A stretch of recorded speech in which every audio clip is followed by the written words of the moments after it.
Hello everyone, আসসালামু আলাইকুম। Welcome back to my YouTube channel. কী অবস্থা তোমাদের সবার জানিয়ে দিতে পারো কমেন্টে।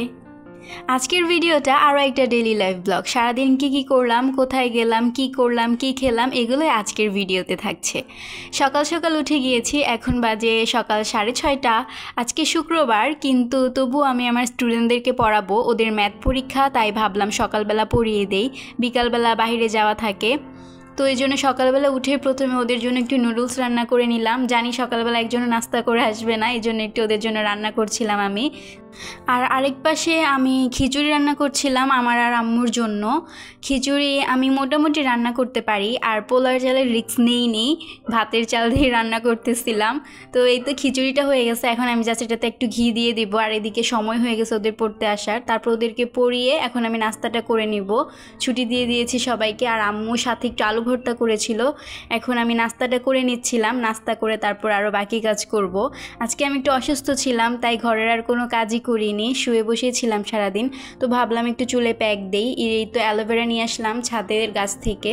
প্রথমে এগুলো একটু ভিজিয়ে রেখেছিলাম, তারপরে এই তো অ্যালোভেরার সবগুলো জেল আমি বের করে নিলাম। এটা বের করতে আমার আধা ঘন্টার বেশি সময় লেগেছে, তবুও এর বেনিফিটের কাছে এই সময় আসলে কিছুই না। এরপর হচ্ছে গিয়ে আমি এটাতে আরও যা যা উপাদান মিক্স করা লাগে এগুলো করে নিচ্ছিলাম। এটা নিয়ে আমি একটা শর্টস আপলোড করে দিয়েছি, তোমরা চাইলে ওটা দেখে আসতে পারো। আর এগুলো সব করে এখন আমি চুলে এটা অ্যাপ্লাই করে নিছি, আর বাকি যতটুকু আছে এটা আমি আম্মুর চুলে দিয়ে দিব।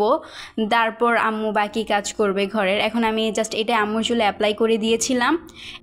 আর আমি যেহেতু বললাম অসুস্থ ছিলাম, তো আম্মু আজকে একটু হালকা পাতলা কিছু করতেছিল। আর আম্মু এদিকে হচ্ছে পেঁয়াজ আর রসুনগুলো ভেজে নিচ্ছিল।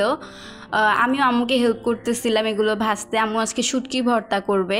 আর এদিকে হচ্ছে আম্মু করতেছিল মাছগুলো ম্যারিনেট করে রাখতেছিল, মাছ ভাজবে, কই মাছ ভাজবে আর শুটকি ভর্তা করবে।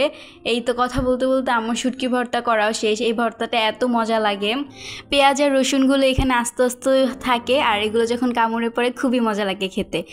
তারপর এই যে গোসল করে আমি চলে এলাম লাঞ্চ করতে। আম্মু এখানে দিয়েছিল আমাকে কই মাছ ভাজি, তারপর হচ্ছে গিয়ে আলু ভর্তা আর যে শুটকি ভর্তাটা করেছিল সেটাই। তারপর লাঞ্চ করে একটু রেস্ট নিয়ে বের হয়ে গিয়েছিলাম। আমরা আজকে যাচ্ছিলাম একটু শ্যামলী, আম্মুর স্কুলের একটা প্রোগ্রাম ছিল, সেখানে আম্মুর সাথে আর কি আম্মু আমাকে নিয়ে যাচ্ছিল প্রোগ্রামে। তো আমরা এই যে রেডি টেডি হয়ে দুজন মিলে বের হয়ে গেলাম। এখন এই তো চলে যাচ্ছি, তারপর এখান থেকে গিয়ে সিএনজিতে উঠবো। তারপর এই যে সিএনজিতে উঠে গেলাম, এখন আমরা চলে যাচ্ছিলাম। যেতে আসলে বেশি সময় লাগেনি, আসার সময় আমরা দেখি মেট্রো দিয়ে হয়তো বা চলে আসব। তারপরে এই তো সেখানে গিয়ে কতক্ষণ ছিলাম, সন্ধ্যার আগে আগে আবার ফিরে আসছিলাম। আম্মুর কাজ শেষ, এখন হচ্ছে গিয়ে আমরা চলে যাচ্ছিলাম। আর ওখান থেকে আমি একটা ফুল চুরি করে নিয়ে আসছি। রিক্সা দিয়ে চলে আসলাম মেট্রো স্টেশনে। এখন আমরা মেট্রো দিয়ে বাসায় চলে যাব। মেট্রো দিয়ে যেতে আসলে বেশি টাইম লাগে না, তার জন্য এবার ভাবলাম যে সিএনজি দিয়ে না গিয়ে মেট্রো দিয়ে আমরা ব্যাক করি। তো যাচ্ছিলাম, আর যেতে যেতে ভাবছিলাম যে কত ভিড় থাকবে, কি থাকবে না থাকবে, কারণ লাইন ধরতে আর টিকিট কাটতে কাটতেই মনে হয় বেশি সময় চলে যায়, আর যেতে তো সময় আসলে লাগেই না। এরপরে এই তো লাকিলি ওখানে মানুষ কম ছিল, আর হচ্ছে টিকিটটা পেয়ে গেলাম। এখন পাঞ্চ করে ঢুকে যাচ্ছিলাম, গিয়ে এরপর দাঁড়িয়ে আছি, ট্রেনের জন্য অপেক্ষা করছিলাম। আসলে আমরা গেলে মহিলা বগিতেই উঠি, কারণ ওইখানে আর কি মানুষ বেশি থাকলে উঠা যায়, আর বাকিগুলোতে তো ধাক্কাধাক্কির জ্বালায় আর উঠাই যায় না। এরপর হচ্ছে গিয়ে এই তো দাঁড়িয়ে দাঁড়িয়ে এখানে অপেক্ষা করছিলাম। আর তারপরে উঠে গেলাম মেট্রোতে। অনেকক্ষণ দাঁড়িয়ে থাকার পর একটা সিট পেয়েছি। দাঁড়িয়ে থাকলেও আসলে সমস্যা হয় না, 5 থেকে 7 মিনিট লাগে উত্তর আসতে। আমরা আগারগাঁও থেকে উঠেছিলাম। মেট্রো দিয়ে যেহেতু দিয়াবাড়ি গিয়ে নামি, আর ওইখানে নামলে যতবার যাই মাইলস্টোনের সামনে দিয়ে বা যাব, এই ট্র্যাজেডির কথাটা আসলে মনে পড়ে। কত কত মানুষ তাদের বাচ্চাদেরকে হারালো, আমাদের কিছু লাগে না তারা, তবু আমাদের দেখে এত খারাপ লাগে। আর ওদের কেমন লাগতেছে, ওরা আসলে কিভাবে সহ্য করতেছে, আমি শুধু এগুলোই চিন্তা করি। এত ছোট ছোট বাচ্চারা যাদের জীবনই মাত্র শুরু হলো, ওদের জীবনটা এইভাবে শেষ হয়ে গেল, ওদের বাবা মা আসলে কিভাবে সহ্য করবে। আল্লাহ সবাইকে সহ্য করার তৌফিক দিক, দোয়া করি। এরপর হচ্ছে গিয়ে এই তো চলে আসছিলাম। দেখো আমরা এখানে মাইলস্টোনের সামনে জ্যামে পড়েছিলাম।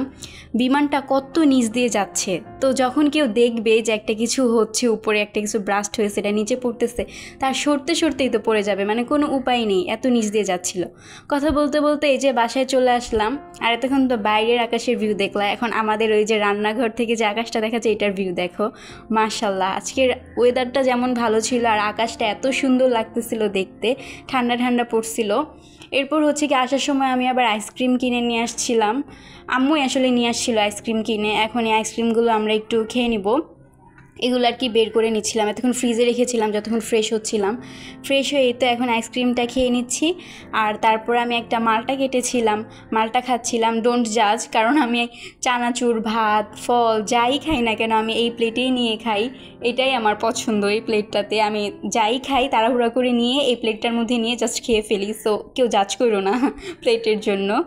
আজকের ব্লগটা ছিল এই পর্যন্তই। সবাই ভালো থাকো, সুস্থ থাকো। আল্লাহ হাফেজ।